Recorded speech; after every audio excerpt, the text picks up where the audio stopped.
येत्या पावसाळ्यात राज्यातील 100 गावांमध्ये वृक्षारोपण कार्यक्रमाची आखणी करणाऱ्या झी24 तासचे मुख्यमंत्री देवेंद्र फडणवीस यांनी कौतुक करत कार्यक्रमाला शुभेच्छा दिल्या। निमित्त होतं महाराष्ट्र राज्य प्रदूषण नियंत्रण मंडळानं पर्यावरण दिनानिमित्त आयोजित केलेल्या कार्यक्रमाचं।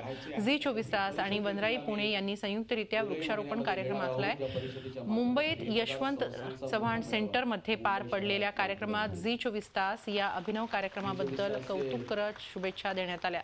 झी24 तासचे मुख्य संपादक डॉ. उदय निरगुडकर यांनी या सन्मानाचा स्वीकार केला। यावेळी पर्यावरण क्षेत्रात योगदान देणाऱ्या संस्था, उद्योगपती यांचाही सत्कार करण्यात आला।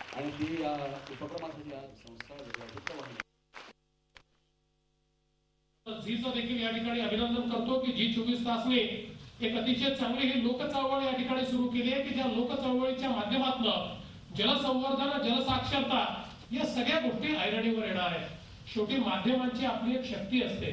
माध्यम हे कम्युनिकेट करू शकतात, ते लोकांशी बोलू शकतात, ते लोकांपर्यंत पोहोचू शकतात।